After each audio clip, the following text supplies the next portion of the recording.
Welcome back, everyone. We're glad to have you. First and foremost, we'd like to thank you so much for sticking with us through the After You series that we completed last week.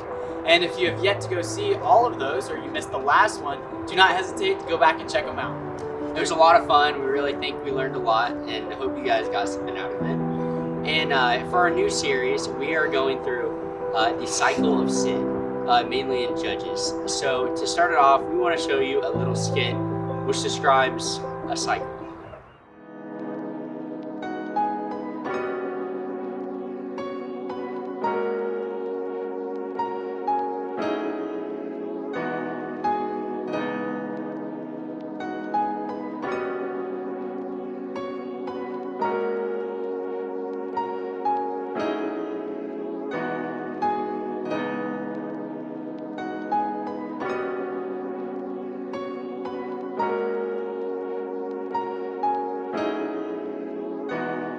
Skit, we depict God being Corey, and we depict an average everyday Christian as myself. So we're all people, and we have our times when we're close to God and when we're far away from God. And sometimes it might feel like a circle, kind of like how we depict it. Sometimes we're swinging away from God, and sometimes we end right back with Him. So we see the same thing in Judges. And before we get there, I would like to go ahead and lay the groundwork for Judges and show you, and let's talk about Joshua. So in the book before, we have Joshua. And Joshua is this powerful story of how God uses Joshua to push the story of God further than it's ever been. And that's where it goes into Judges. And Judges is where we really see human error slip in and change this powerful movement that has been going forward up until this point. But enough about Joshua. Now we are in Judges. And Andrew, could you explain to us all where we are right now? So now in Judges, the book begins to lay out a cycle of sin and peace throughout God's people. First, there was peace. And this peace came from closeness and having good relationships with God. Next came sin. And sin broke in and ruined this relationship between God and His people. Because of this sin, God allowed His chosen people to be enslaved. Then God's people were filled with sorrow. And then God delivers His people and restores a close, trusting relationship between Him and His people. And that fulfills the cycle. So Corey, I'm going to go ahead and ask you this question that I'm sure a lot of people at home may know or may not. So since we're getting into this topic in this book called Judges, what is a judge? So I would say a judge is a prophet that God sends to His people to help get them back on track. Okay, that makes sense. What are some examples of that? So some examples of judges, Andrew, would be Gideon, Deborah, Samson. So one part in the beginning of Judges that we would really like to highlight is the following verse. After that whole generation had been gathered to their fathers, another generation grew up, who knew neither the Lord nor what He had done for Israel. Then the Israelites did evil in the eyes of the Lord and served the Baals. So Corey, there's a couple things that I kind of want to throw out there. First, I think it's insane that these people just got led out of slavery, crossed a sea that was mysteriously parted for them by Moses, got led into this new promised land in which they want to fight against people that, in their eyes, they should not have won. And now they have this generation that's grown up and they don't even know who the Lord is.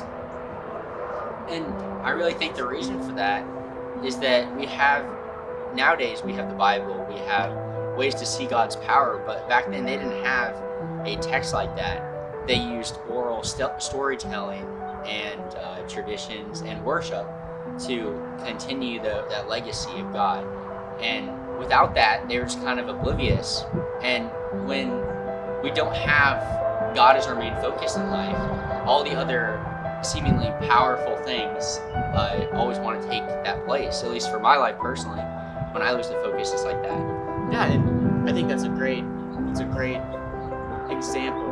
And there's plenty of different ways you can go with that. Like you can look at addiction, and for a lot of people, an addiction is a circle. I mean, they start out and they hit rock bottom a lot of the of times. They hit rock bottom and they say, you know what, it's time for me to move on from this and to cease doing it. And then they go through temptations, and eventually a lot of the times they fall again, unfortunately. And that's probably why it's so hard to get through addiction, is because it's so circular, and you have to find a way to break that circle and to get out. And I think also you look at what's called the circle of poverty. People just are constantly subjected to the circle, and there's almost no way for them to get out. Yeah, I think that's a really good point.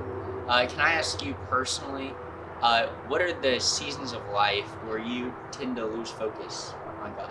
So times when I tend to lose focus there's a variety of times actually. So anytime that I put a value on stuff higher than it needs to be. So I can lose focus on God when I care too much about my friends, or if I care too much about myself, and that actually happens quite a lot.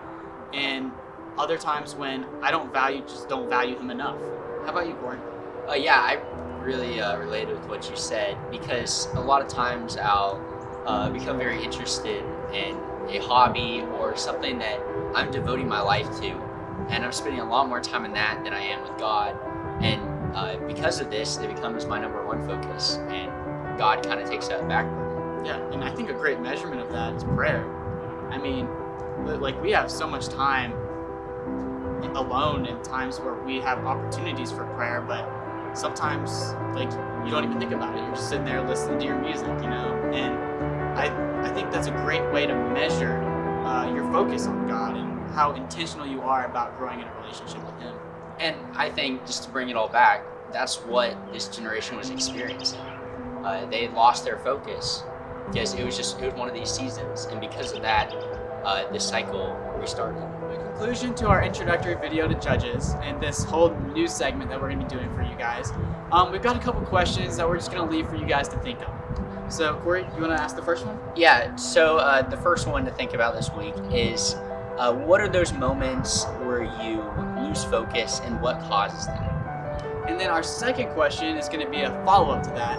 What are some ways that you can step out of those causes and get away from those to help you keep your focus? And to tie that back into what we were talking about, what are some ways that you can step out of that cycle that only leads back to sin? So you guys may be sitting on your comfortable couches right now asking us, why does this matter? Why is this relevant? I have the answer for you. This is relevant for everyone. It's certainly relevant in my life because our entire lives can be cycles in some cases. My relationship with my parents and my family, hey mom, is a cycle. My relationship with my friends is a cycle. School, everything is a cycle. Thanks so much for tuning in with us, guys. This is our first episode of our new series on Judges. We just want to thank you guys for being here. Hope you're being safe with the coronavirus. We're going to be filming next week. Hope to see you then. So